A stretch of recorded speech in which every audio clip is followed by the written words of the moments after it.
স্বাধীনতা বিরোধী আলবদর রাজাকাররা যে এটাকে ছোট করার জন্য এইসব কথা প্রচার করে। শেখ মুজিবুর রহমান, আরে তোদের 14 পুরুষের ক্ষমতা আছে নাকি? শেখ মুজিবুর দেশে আসলো 10ই জানুয়ারি, আর 17ই মার্চে সমস্ত আর্মি ভারতের বিদায় করে। তোদের 14 পুরুষের ক্ষমতা আছে। রাজাকারের বাচ্চাদের শেখ মুজিব ভারতের কাছে দেশ বিক্রি করে দিছে। ভারত করে দিয়ে, তাহলে ইন্দিরা গান্ধীকে কেন বলছে আপনি সৈন্য নিয়ে যান আমার দেশ থেকে, মাত্র 1.5 মাসের মধ্যে? কাজে এই জিনিসগুলো এইগুলো আমি উত্তর দিতে চাই। খুব খুব তিক্ত লাগে, খুব খারাপ লাগে, কারণ রাজাকারের বাচ্চারা তাদের বাপ চাচারা পরাজিত হয়েছে, এদেরকে কুত্তার মতো মারছে মুক্তিযোদ্ধারা।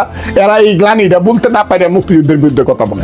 তবে ইতিহাস একদিন বিচার করবে যে বঙ্গবন্ধুর বাড়ি এই ধরনের করা ঠিক হয়েছে কিনা, কারা করছে এটা কিন্তু খুঁজে বাইর করবো। কিন্তু আস্তে এই যে বৈষম্য বিরোধী ছাত্র আন্দোলন যারা শহীদ মিনারে দাঁড়ায় বলে যে ইসলামী ছাত্র শিবির হইল 5ই আগস্টের বিপ্লবের ভ্যানগার্ড, এরা আজকে বলুক তো দেখি, আজকে ডাক দিক যে আমি মুক্তিযুদ্ধ মানি না। 71-এর মুক্তিযুদ্ধ এটা ছিল ভাইয়ে ভাইয়ে ঝগড়া। আমি 72-এর সংবিধান কি কবর দিয়া দিব। হ্যাঁ, যারা মুক্তিযুদ্ধের ডাক দিছিল নেতারা সব অপাংতেও এখন জিয়ারেও ধরছে। বিএনপি অনেক পরে বুঝছে। আমি প্রথম দিন বলছি, এটা আমি এখানে বলতে পারি কিন্তু বললে অসুন্দর হবে। আমি প্রথম দিন বলছি যারা শেখ মুজিবকে মুক্তিযুদ্ধের জন্য বকা দিছে, 2 দিন পরে জিয়ারে বকা দিবে। দিছে কিনা আপনারা দেখেন। কারণ মুক্তিযুদ্ধ খালি শেখ মুজিব ব্যাখ্যা করছে বললে হবে না। শেখ মুজিব মুক্তিযুদ্ধে ছিলই না। শেখ মুজিব ছিল স্বাধীনতা সংগ্রামে। মুক্তিযুদ্ধ শুরু হলো 26শে মার্চ থেকে। কেন? স্বাধীনতার সংগ্রামটা ছিল জমিটা আমার, কিন্তু অন্যরা দখল করে রাখছে। আর মুক্তিযুদ্ধ ছিল সেই জমিটা আমার, যেটা CSRS, এইটাকে মুক্ত করার জন্য আমি অস্ত্র ধরছি। এটা হলো মুক্তিযুদ্ধ। সেই আন্দোলনের নেতা কারা? সেই আন্দোলনের নেতা, রাজনৈতিক নেতার নাম হলো সৈয়দ নজরুল তাজউদ্দিন, সামরিক নেতার নাম হলো general Osmani, Ziaur Rahman, CR Datta, Abul Bashar, colonel Taher, Kazi Nuruzzaman, major Manjur, major Jalil. এরা হলো মুক্তিযুদ্ধের অস্ত্রধারী নেতা, যুদ্ধের নেতা। আর রাজনৈতিক নেতা হলো তাজউদ্দিন, সৈয়দ নজরুল, তারা মুজিবনগর সরকার। ইতিহাসে বাঙালি জাতির মধ্যে শেখ মুজিব নামটা যত বিশ্লেষণ, যত ইতিহাস করুক, যে যা করুক, শেখ মুজিবের নামটা ফাইনাল খেলার ক্যাপ্টেন হিসাবে 1 নম্বরে থাকবে। কেউ ফিরাইতে পারবে না। আর জিয়াউর রহমানের নামটা থাকবে major Zia. I do hereby declare the independence of Bangladesh. প্রথমে বলছে নিজের নামে, পরে বলছে on behalf of our great leader Bangabandhu Sheikh Mujibur Rahman. সেও উনি একটা সেঞ্চুরি মারছে। উসমানী সাহেব প্রধান সেনাপতি মুক্তিযুদ্ধের। Ziaur Rahman brigade commander, Z force. Khaled Musharraf brigade commander, K force. Shafiullah brigade commander, S force. এগুলো জানতে হবে, বুঝতে হবে। বাংলাদেশে থাকতে হলে মুক্তিযুদ্ধ মানেই থাকতে হইব। কথাটা খুব ঠিক, কারণ মুক্তিযুদ্ধ বাদ দিলে তো বাংলাদেশ থাকে না। মুক্তিযুদ্ধ হলো বাংলাদেশের মা। আবারও বললাম, মুক্তিযুদ্ধ বাংলাদেশের মায়ের নাম। বাংলাদেশের মায়ের নাম হলো মুক্তিযুদ্ধ। মুক্তিযুদ্ধের পেট ছিঁড়াই বাংলাদেশ বেরিয়েছে। একদিনে 15,000 লোক মারছে বুড়িগঙ্গাতে, পাক বাহিনী গুলি করে। 15,000। বুড়িগঙ্গার লাল হয়ে গেছে। 10,000 লোক মারছে জিঞ্জিরাতে। 25,000 লোক মারা গেছে শুধু কেরানীগঞ্জে একদিনে।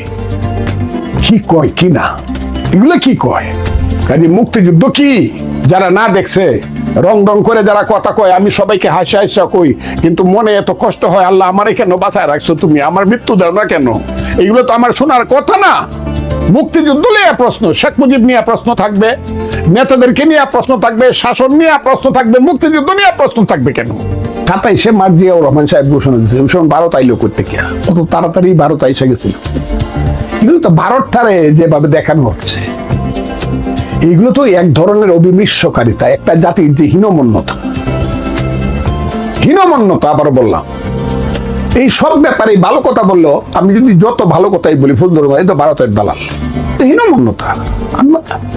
জিয়াউর রহমান সাহেব কেন বলছে? এই বইগুলা পড়ে তখনকার সময়ে আবুল কাসেম সন্দীপ সহ, ডাক্তার মুশফিক সহ যত মানুষ রেডিও সেন্টারে ছিল, কালুরঘাট বেতার কেন্দ্রে ছিল, তাদের সবার বইগুলা পড়েন। সবাই তো বই লেখা চলে গেছে। এই যে ভদ্র মহিলা ছিল কিছুদিন আগে মারা গেলেন, মুস্তারি শফি, উনার বইগুলা পড়েন না, পড়লেই তো হবে। সবই ভুল বলছে আর সত্য বলতেছে শুধু রাজাকার রায় নাকি?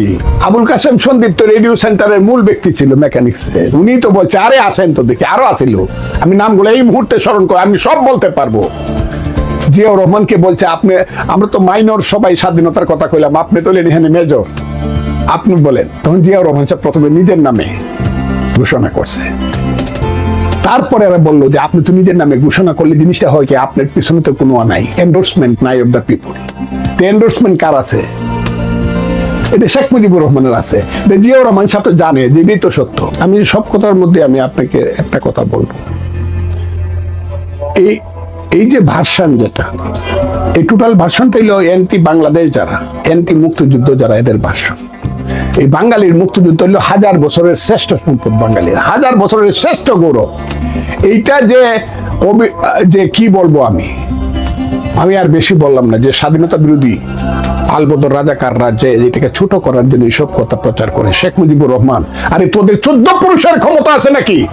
শেখ মুজিবুর দেশে আসলো 10ই জানুয়ারি, আর 17ই মার্চে সমস্ত আর্মি ভারতের বিদায় করে, তোদের 14 পুরুষের ক্ষমতা আছে রাজাকারের বাচ্চাদের। শেখ মুজিব করে ভারতের কাছে দেশ বিক্রি করে দিছে, ভারত করে দিতে। তাহলে ইন্দিরা গান্ধীকে কেন বলছে আপনি সৈন্য নিয়ে যান আমার দেশ থেকে, মাত্র 1.5 মাসের মধ্যে? কাজে এই জিনিসগুলো, এইগুলো আমি উত্তর দিতে চাই, খুব খুব তিক্ত লাগে, খুব খারাপ লাগে। কারণ রাজাকারের বাচ্চারা, তাদের বাপ চাচারা পরাজিত হয়েছে, এদেরকে কুত্তার মতো মারছে মুক্তিযোদ্ধারা। এরা এই গ্লানিটা বলতে না পারে মুক্তিযুদ্ধের বিরুদ্ধে কথা বলে। এরা হাসিনার বিরুদ্ধে কথা বলুক, আমি 100 বার এদেরকে সমর্থন করবো। 15 বছরের হাসিনার শাসন, আওয়ামী লীগের দুঃশাসনের কথা বলুক, আমি 100 বার এদেরকে সমর্থন করবো। কিন্তু মুক্তিযুদ্ধকে যারা কলুষিত করতে চায়, তাদেরকে আমার চোখের সামনে বাইসা উঠে সেই চেহারাগুলো। আলবদররা যারা মুনির চৌধুরীকে গুলি করে হত্যা করছে, আলবদররা যারা শহীদুল্লাহ কায়সারকে গুলি করে, ডাক্তার আলিম চৌধুরীদের মতো লোকজনকে গুলি করে হত্যা, এদের চেহারাগুলো বাইসা উঠে। সিরাজুল আলম খান 62 সন থেকে যে ছাত্রদেরকে নিয়ে আস্তে আস্তে ধীরে ধীরে শুরু করছে, পাঞ্জাব না বাংলা, বাংলা বাংলা, পিন্ডি না ঢাকা, ঢাকা ঢাকা, হ্যাঁ পাকিস্তান চাও না, বাঙালি জাতির রাষ্ট্র চাও।